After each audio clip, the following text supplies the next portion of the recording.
The following program deals with a controversial subject. The theories expressed are not the only possible interpretation. Viewers are invited to make a judgment based on all available information. This program contains images which may be disturbing to younger or sensitive viewers. Parental discretion is advised. Tonight, on In Search Of, spirits of the Old South rise from the grave. No one rests in peace on these haunted plantations. And scientists claim that alien microbes may be headed our way.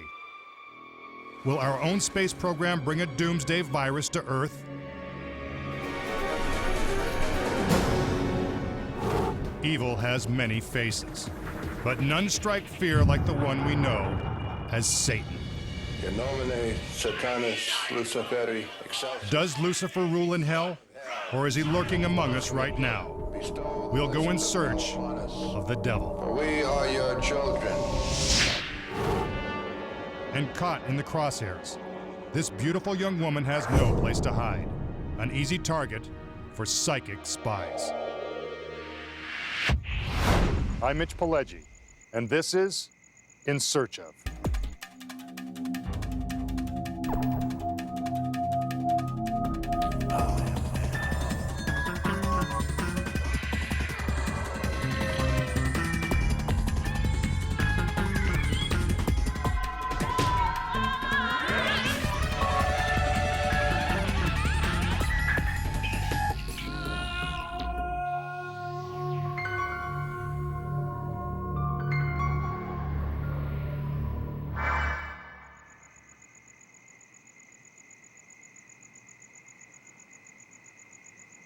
The lush plantations of the American South stand as monuments to an era marked by beauty and brutality.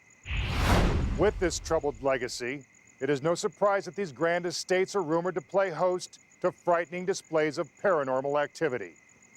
This story takes us to the heart of Dixie, in search of haunted plantations.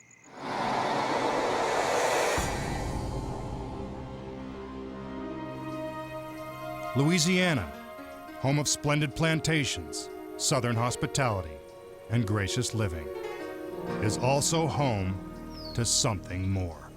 I never believed in ghosts before, but I saw something. You can sense that, you're not alone. I still can't explain what I've seen other than tell you I know it's not something natural. Oak Alley and the Myrtles are two of the region's finest plantations. They hearken back to an era of grace and opulence that once made Louisiana the jewel of the South. Today, these rooms stand as silent reminders of that time. Beautiful, well-tended, and apparently empty. But many claim the plantations are inhabited by ghosts. Caretakers and frightened tourists alike have reported mysterious episodes reflecting the mansion's dark pasts. We have had a few guests that have left us before their evening was over for one reason or another. The ghostly encounters mark a blood-stained history of slavery, tragedy, and murder. There are ghosts that can wreak havoc in one's life. There's been cases where ghosts have attacked people. There are cases, not only psychic attacks, but physical attacks. Oak Alley is aptly named for its 28 majestic live oaks. The lush canopy they create has been featured in several movies, including the Anne Rice thriller, Interview with a Vampire. Not all of Oak Alley's shadows, however, are cast by its famous trees. There are apparently some spirits of some type that are still in this house that haven't been settled for some reason, and they're still lingering around. Oak Alley's mystical locale attracts tourists from around the world. As a tour guide, Andre Jacobs has been a witness to the alarming reactions from anxious sightseers. There's a place upstairs which was sometimes used as a guest room, sick room, or even a mourning room for funerals, where some of the young ladies have approached that area, seem to not be able to catch their breath. There's something affecting them. Some of them have even felt like something was actually strangling them at that moment, and they just have to walk away from the tour. Andre will never forget his own chilling, supernatural encounter. I was only here about 2 months. When I was sitting upstairs waiting for a tour to come up to me, I was getting bored and decided to look downstairs to see if one of the ladies was down there for me to talk to. Well, I didn't see them, but as I looked down, there was an image of a girl in a white dress. Of course, I turned away right away, thinking, well, this must be the light from underneath the floor reflecting into my eyes. Well, about 10 minutes later, there it was again. For about 2 hours, I was shaking. It's like I couldn't shake it off. It just affected me in that way. A possible rationalization for the incident only added to Andre's terror.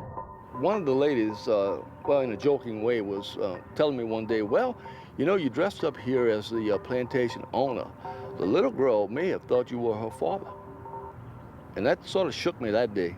It did give me a strange feeling. I've never forgotten that. It is believed that the ghost was that of a girl who died mysteriously on the 3rd floor of the mansion in the 1800s. P.T. Dugas was giving a tour when she and her group encountered a paranormal force.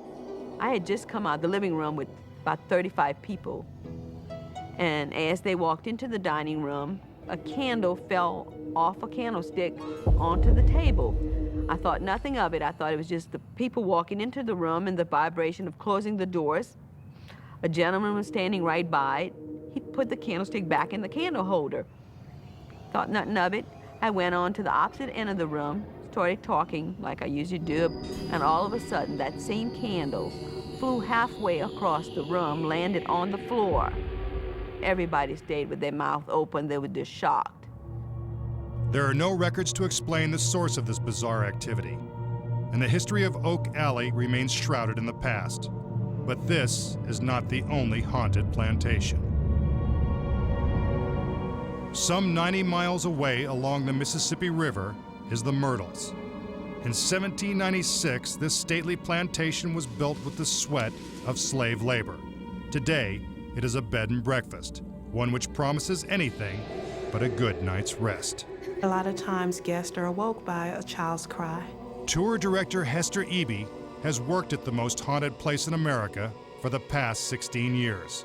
When I first started working here, I said, oh yeah, you know, this is just something that's said.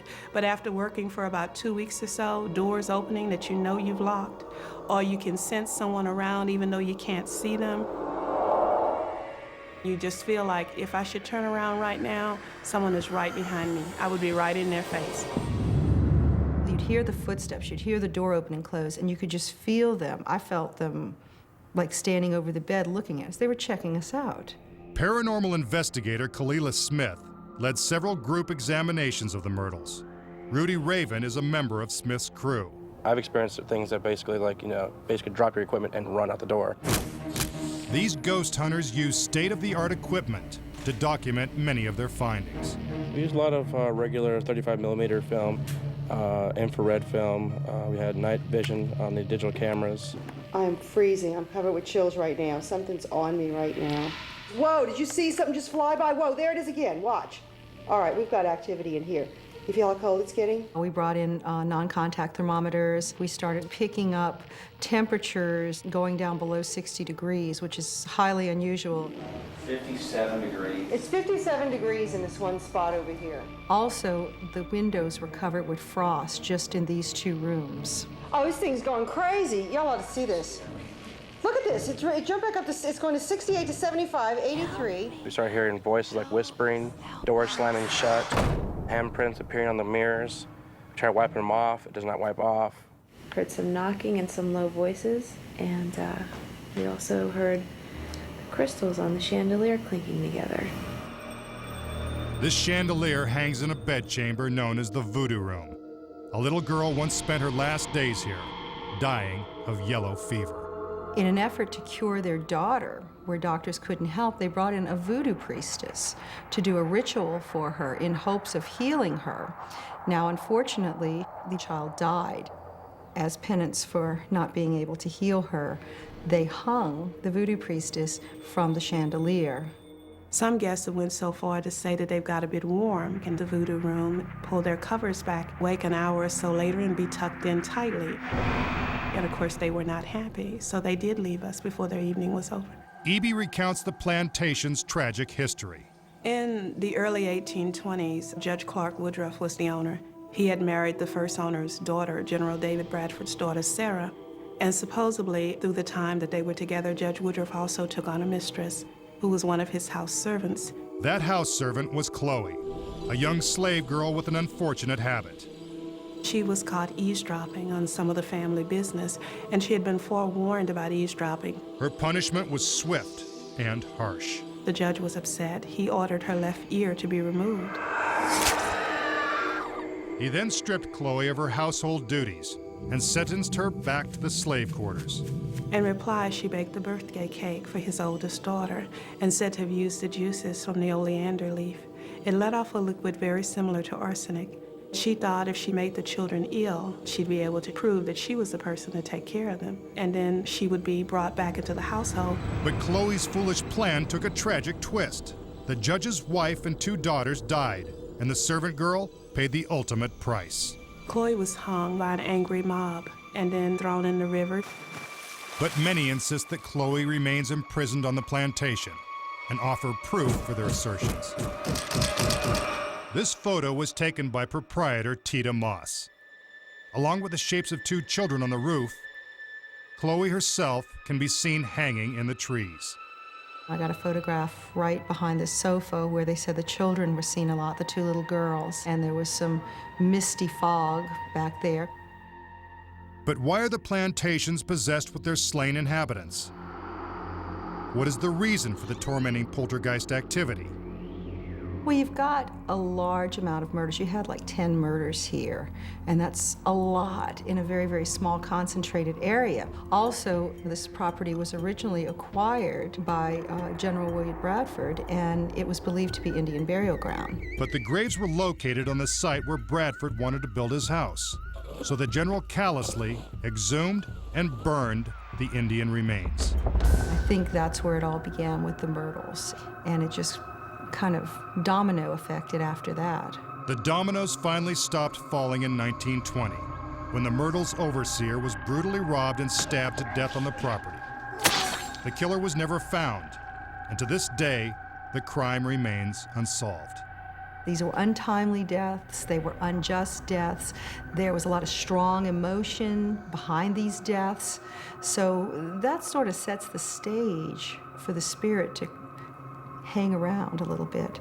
And anytime you come in and unsettle that and tamper with that, the spirits tend to get a little upset over that. Skeptics believe the spooky occurrences are nothing more than the mind playing tricks, a billowing curtain or odd reflection of light. But the cynicism doesn't fly with the local folk. For them, the haunting spirits of the plantations are very real and here to stay. I believe that they're here, and I don't have to see them. They don't have to prove themselves to me. I can sense it.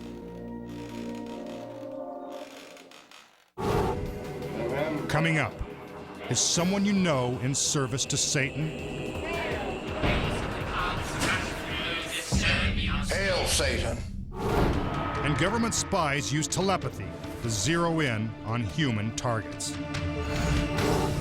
But first, micro-invaders threaten the human race.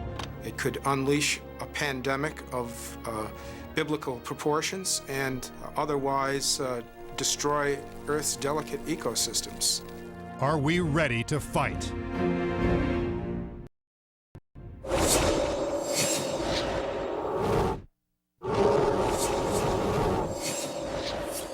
One of our deadliest enemies is making a comeback, and we may be in for the fight of our lives.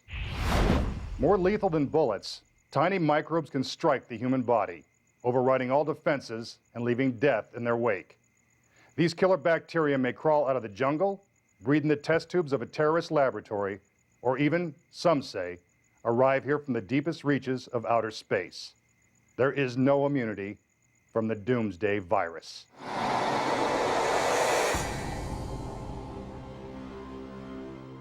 We look to the stars and the exploration of outer space for answers to mankind's deepest questions and the solutions to our biggest problems. But could our hunger for information about these distant worlds bring about our downfall? Science writer Barry DiGregorio is co-author of Mars, the Living Planet.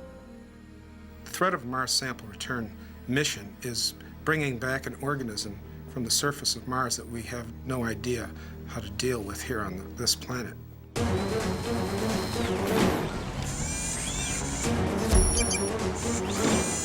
We are basically going to have a cannonball filled with Martian soil come back from the surface of Mars, enter the Earth's atmosphere without a parachute, and impact somewhere in the Utah desert where it will be taken to a level 4 biohazard containment facility. DiGregorio's fear, which is shared by others, is that the Martian soil samples will contain an alien microbe, a virus that will wreak apocalyptic destruction on an unsuspecting Earth. One of the scientists on the Viking mission in 1976 has, for the last 26 years, said that the surface of Mars contained life. That scientist is Dr. Gilbert Levin. He was chosen by NASA to be part of the mission's biology team and now heads the bioresearch group, Spherix. Some people look on the risk of returning a sample from Mars as infinitely small. Well, let's even say that it is very, very small. We have only one Earth. We don't know much about what those organisms on the surface of Mars could do potentially to Earth's ecosystems. The fears of DiGregorio and Levin have their basis in fact. The Earth is already the victim of a devastating virus of unknown origin, the Ebola virus.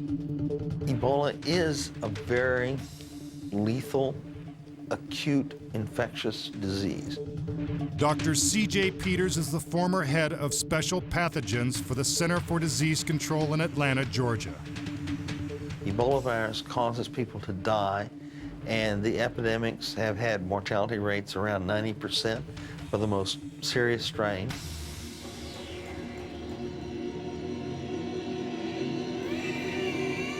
Deadlier and more contagious than the AIDS virus, this malevolent and mysterious microbe first surfaced in the country of Zaire and has terrorized the African continent ever since. It showed up in 1976. It caused 2 major epidemics, and then it disappeared. And it was essentially gone, except for the Kikwit episode in '89, until it came back in 1995, and it caused a massive epidemic. The cruelest of killers, it tortures its victims until they succumb to a gruesome death. So you essentially die the death of 1,000 cuts. You have small deaths all over your body, in fact, afflicting all your organs. This insidious disease, found in tissue, body fluids, and even tears, is undetectable in its early stages. And once it makes its presence known, it's too late for the victims.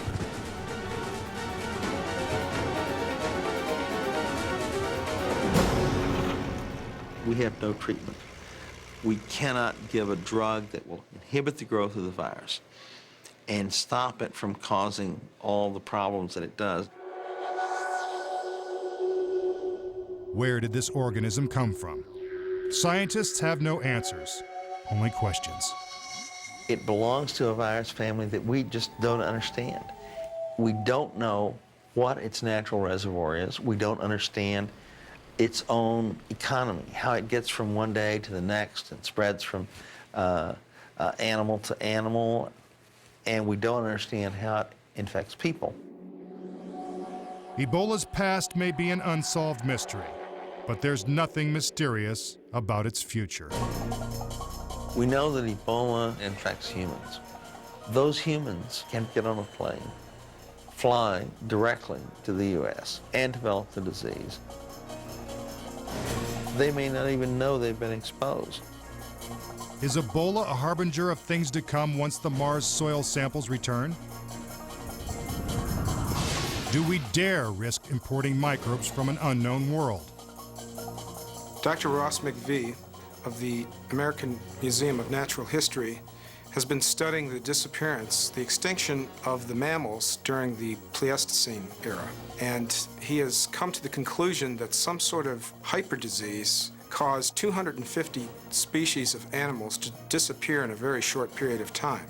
What we have to consider here is, have pieces of Mars or another planet landed on our Earth at one time, and the organisms inside them unleashed some sort of devastating disease? NASA insists that we have nothing to fear, for the Mars samples will probably contain only dead organic matter. But NASA has been wrong before. After the Viking space probe first made contact with Mars in 1976, the space agency declared that the planet's soil and atmosphere were incompatible with life, for there were no organic compounds and no evidence of standing water. 2 decades later, they were forced to admit that they were wrong, and that Mars, in fact, contains both. Things can go wrong with technology, and there's the element of human error. With a Mars sample return, if you could imagine a capsule being filled with Ebola, would you want that coming down anywhere in your territory? I can't imagine that anyone in the state of Utah will be looking forward to the return of this sort of sample. NASA promises that the canisters will have protective coatings and will be handled with the highest level of security. But Levin's own experiences with NASA leave him less than reassured. I'm worried about the Mars sample return mission because I saw what happened when they returned the moon rock. The moon rock was returned to a high quarantine facility with the same precautions that NASA is now advocating for Mars sample. But the sample escaped. Despite all the precautions, it escaped. Moon rocks were burglarized from a Louisiana laboratory, stolen from a transport van, and even lost in the mail. If the same thing happens to a Mars sample and it escapes to our environment, the soil, the water, the atmosphere, it could find something it likes there and take root. It could unleash a pandemic of biblical proportions and otherwise destroy Earth's delicate ecosystems. Our understanding of what constitutes life is narrow. Can we trust that we would even recognize an alien danger if we saw it? A Mars microbe would be invisible to the human eye, and it could lie dormant for years. We would be incapable of controlling or curing any disease it might create, and once it was unleashed, it could never be taken back.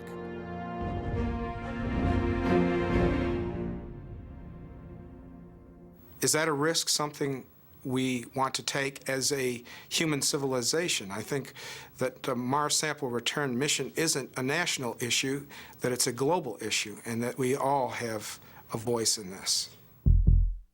Are we on the brink of bringing another killer microbe to Earth? One that will make Ebola pale by comparison? Could Mars be the home of the ultimate doomsday virus? Do we dare risk our survival to find out? Later, these are the ultimate smart weapons, psychic spies. And is there a demonic hold on your heart? Some people have sympathy for the devil. Hail Satan. Next, on In Search Of.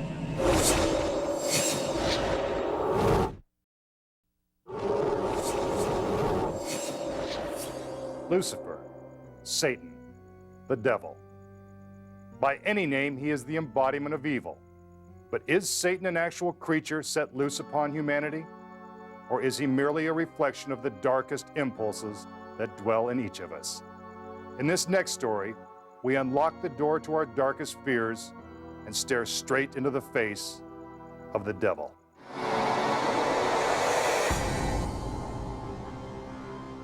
Hail, Satan! Open wide the gates of hell and come forth from the abyss. He is the enemy of a society that is loving and caring toward one another. The devil is a destroyer. The devil is a paralyzer. The devil is a liar. The devil kills. In the name of Satan, ruler of the earth, king of hell, come forth from the pit, bestow the blessings of hell upon us. For we are your children, and we invoke thee this night. We use the images of Satan and Lucifer to inspire us. The devil. As Lord of the underworld, he is a vessel for all that is evil. He is the adversary of mankind that bears 1,000 nightmares. But is the devil real, or a creation of religious authorities to manipulate the masses? Or is he, as some believe, a figure to be worshipped? Our search for answers begins in Loch Ness, Scotland. It was here in 1899 that the occult master Aleister Crowley conducted one of the most notorious experiments in history. Parent, you do not know by the ancients of days, I'm Crowley himself claimed he was the great beast, a satanic monster mentioned in the biblical book of Revelation. Crowley's occult plan was to conjure the most vile of evil demons and force them to do his bidding. The setting for his most notorious ritual would be Boleskine House, Crowley's mansion near the shores of Loch Ness. Because he wanted some quiet place where he could practice the magic of a magician called Abraham Lynn the Mage. And it's a fairly long ritual and would usually take about 6 months or even longer. Some believe that Crowley was able to summon over 100 hideous demons using a combination of ancient religious practices. In any event, something went terribly wrong at Boleskine House. During the several months it took Crowley to conduct the ritual, disaster struck many who were on the premises. A workman employed to renovate the house attacked Crowley and had to be locked in the basement. The caretaker went on a drunken spree and tried to kill his wife. Crowley's housekeeper disappeared without a trace.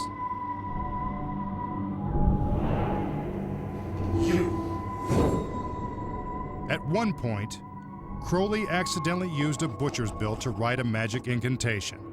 Shortly after, the butcher chopped through his own arm, severed an artery, and died. But then, Crowley left Boleskine House before completing the ritual. If you invoke the spirits to come and help you out or to teach you or whatever, there's something important that has to be done afterwards. You banish them, you clear the air. He never did that.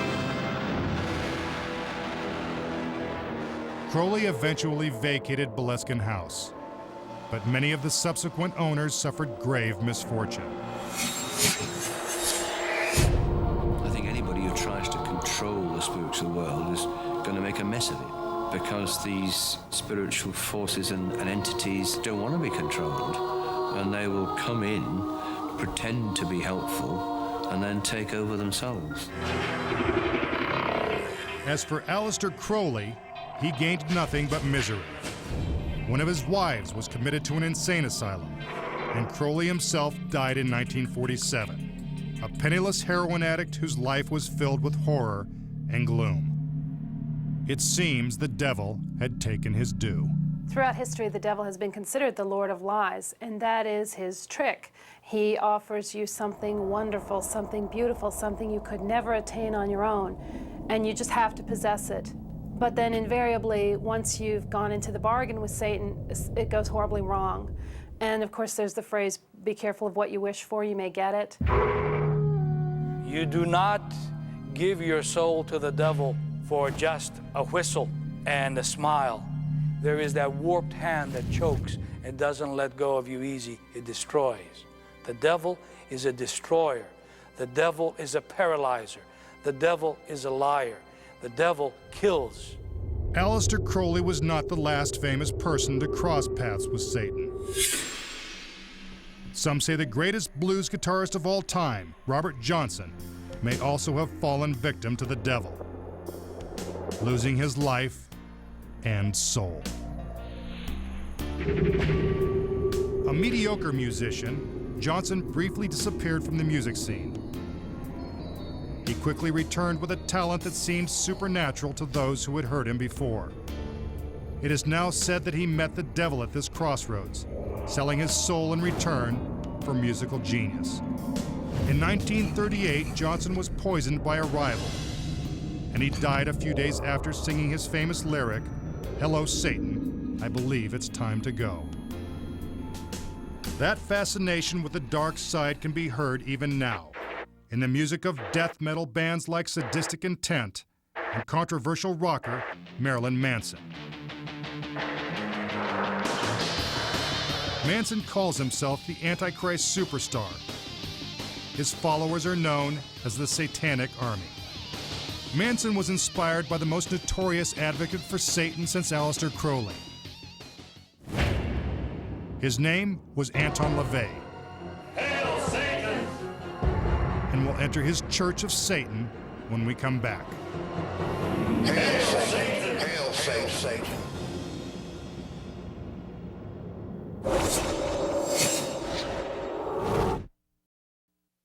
This program contains images which may be disturbing to younger or sensitive viewers. Parental discretion is advised.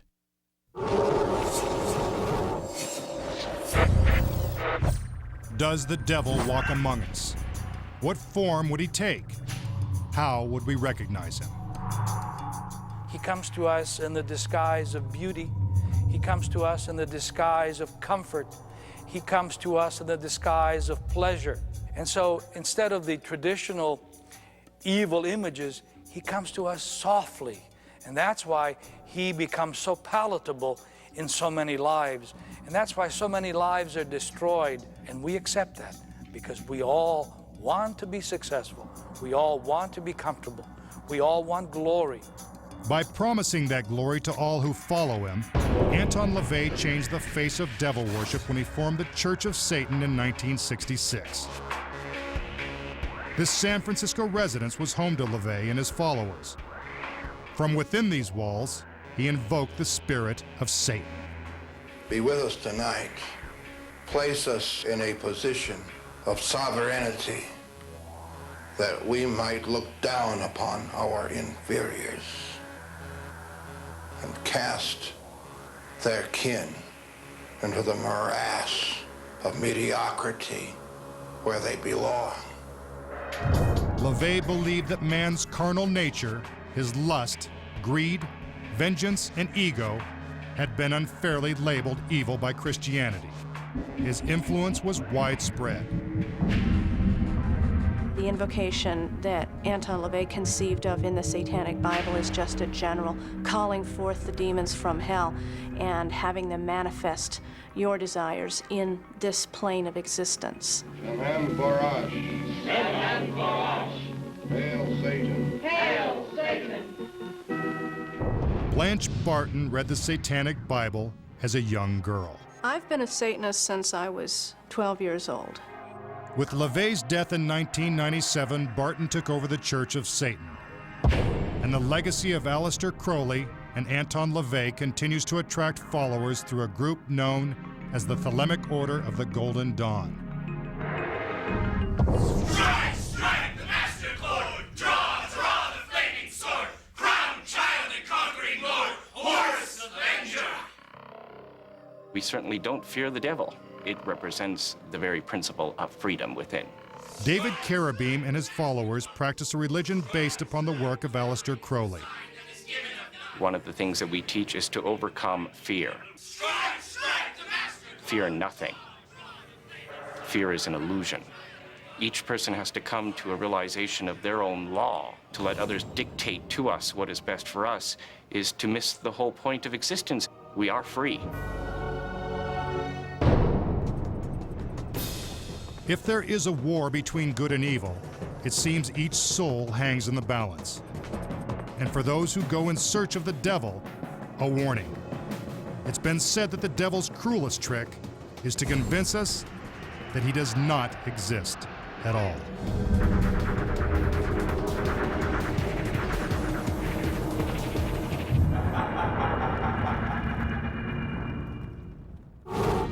Is this woman being stalked by a psychic spy? We'll put his telepathic powers to the test. Next, on In Search Of.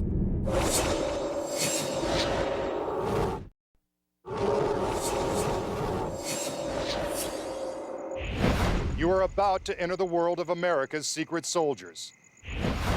Special agents armed with the powers of extrasensory perception. They can pinpoint a human target thousands of miles away, and absolutely nothing can shield their vision. As members of a highly classified CIA program, they waged a silent war using telepathic powers. Join us as we go in search of psychic spies.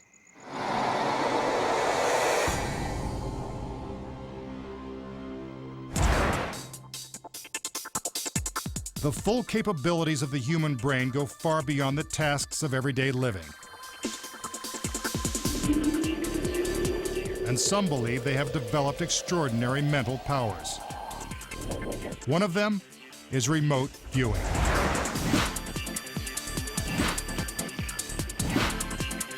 Remote viewers claim that they use extrasensory perception to gain a clear image of distant objects, people, and places. Exploring the limits of human consciousness, Stanford researchers Dr. Hal Puthoff and Russell Targ developed the concept of remote viewing in 1972. It's a psychic ability, which means that you have direct access and direct experience to sights, sounds, smells, tastes, activities, and the visual representation of what's going on in a place that's hidden from your ordinary senses. Remote viewers believe that the basic concept of all extrasensory perception, or ESP, is that information swirls around us all the time, like a sky full of stars. Electrified particles contain impressions that are available if we know how to use them. So remote viewing is more attention management than it is anything else. This is the collective unconscious. We're immersed in that. Retired U.S. Army Major Ed Dames is a remote viewing pioneer. Dames was part of a military program that developed the technique.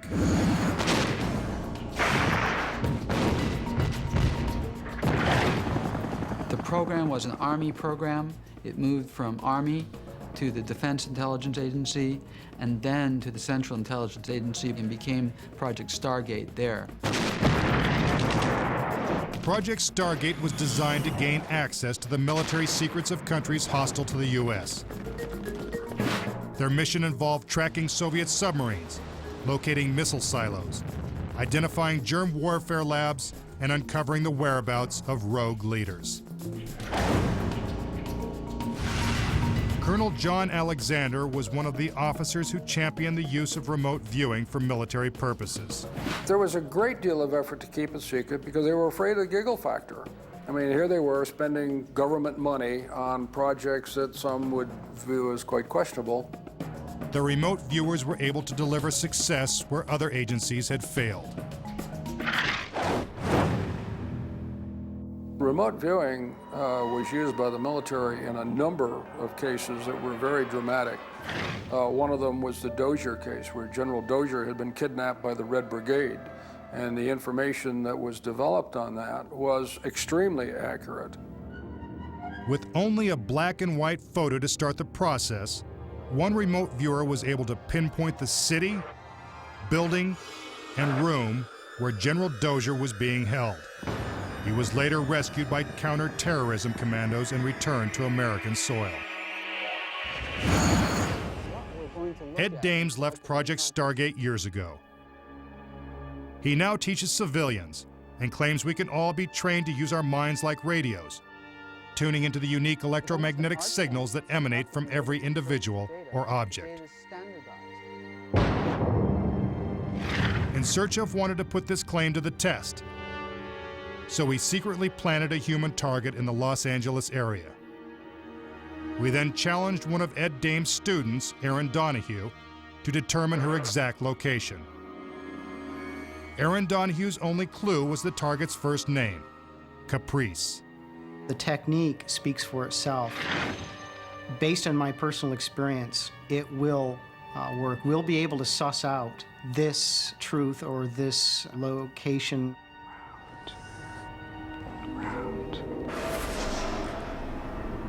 45 minutes into the test, Aaron began to sketch what remote viewers refer to as a blueprint of the site and the target. Smells. It's approached flat. It's flat. Angular round, smooth, smooth. Sounds. Sounds. Rushing, whooshing. Flat. Moving up. The results are, to say the least, astounding. And down. We'll show them to you when we come back.